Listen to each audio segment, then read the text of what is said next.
In an effort to avoid raising taxes on the rich and on corporations, Florida's Governor Ron DeSantis has passed a regressive consumer tax when no one was looking. He did it close to midnight. He did it without offering any type of public comment.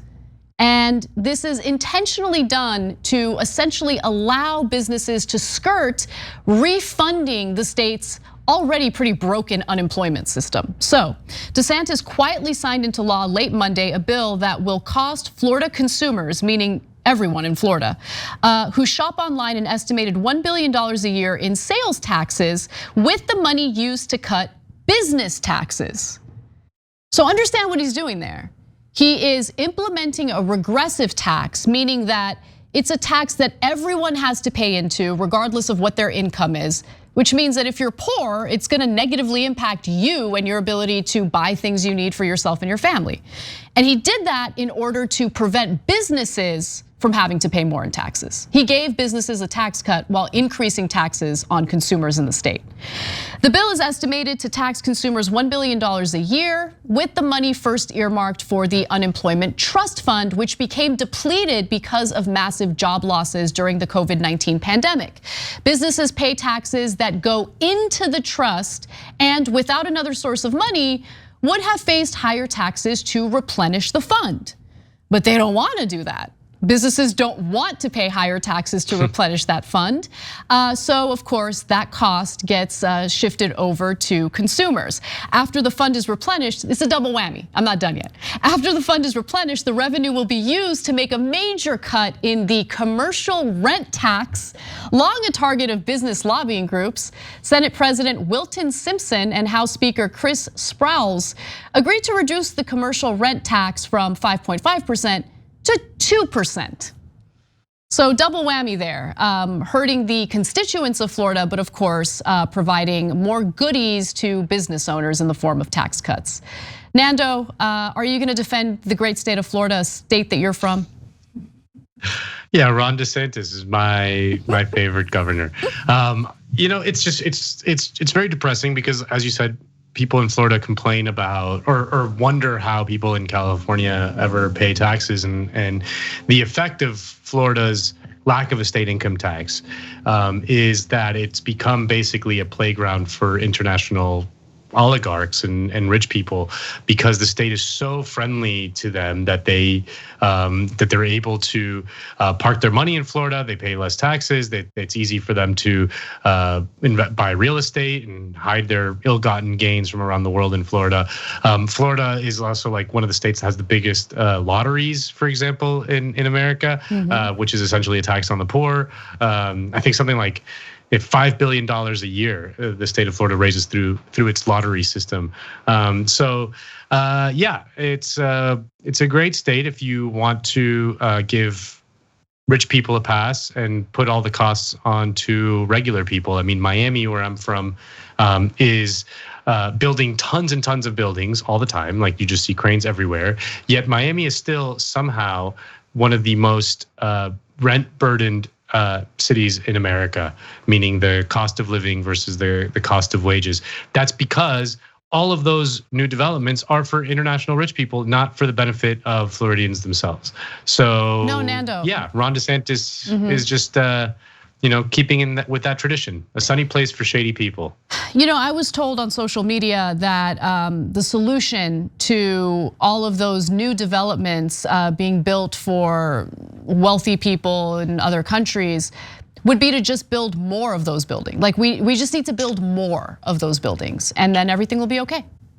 That's the answer. Yeah, that way, like Brazilian plantation owners and Saudi oil oligarchs and Russian mafia guys can go to live. They can get their tables at Live and get their bottle girls, and yeah, that's what the Florida's tax system is designed for, so that Live can be housed with the world's most evil rich people.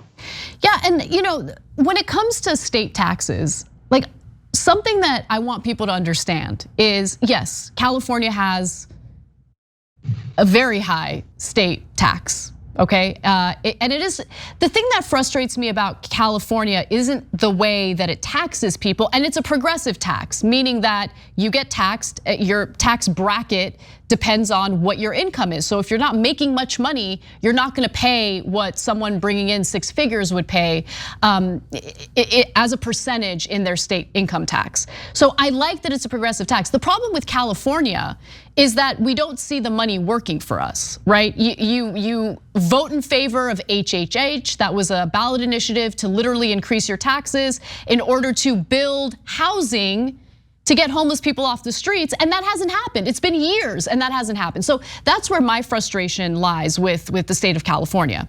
But if you're in one of these other states, whether it be Texas that also doesn't have a state income tax, or Florida doesn't have a state income tax, they're gonna get you.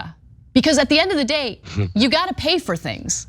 And so the question is, how are they gonna raise the revenue necessary to make sure that things are operating and functioning properly? So in California, there are very few toll roads. In Florida, I feel like it's almost impossible to get around without running into a toll road. That's a regressive tax. What Ron DeSantis is doing here is clearly a regressive tax. It's essentially a sales tax that impacts online shopping, right? And he's doing it intentionally to prevent raising taxes on the rich. So it doesn't matter. In Texas, their property taxes are actually much higher than they are in California. So there is a way, like they'll find a way to get that revenue, make that money. And for all the idiots who are like, oh, I don't like California, I'm gonna move to this place because it's lower taxes. All right, we'll see how you're gonna feel once you run into that revelation, once you realize that no, actually they're taxing me in other ways. It's just that it doesn't get publicized by right wingers who try to make it seem like these right wing states are wonderful places to live. So it's crazy that we have the federal system that we have is just so unwieldy and stupid and creates all kinds of havoc and bad incentives. Because states do have an incentive I understand that incentive to cut taxes because it's like it's a race to the bottom. Like if some state raises taxes and all their businesses leave and people get laid off, well then their voters will be like, what the hell, man? You just destroyed my livelihood. So there is this perverse incentive to do a race to the bottom because we have no federal oversight over these state budgets. They can do whatever they want, which is in a sense a free-for-all race to the bottom. So we just gotta.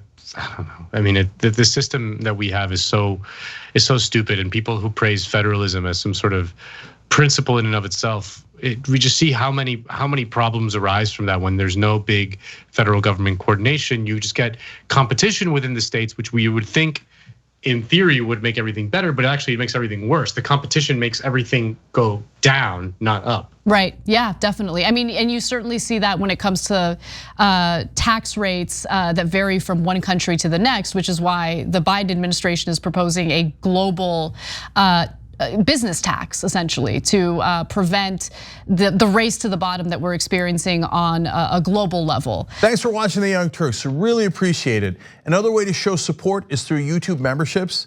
You'll get to interact with us more. There's live chat emojis, badges. You've got emojis of me, Anna, John, JR. So those are super fun. But you also get playback of our exclusive member-only shows and specials right after they air. So all of that, all you gotta do is click that join button right underneath the video. Thank you.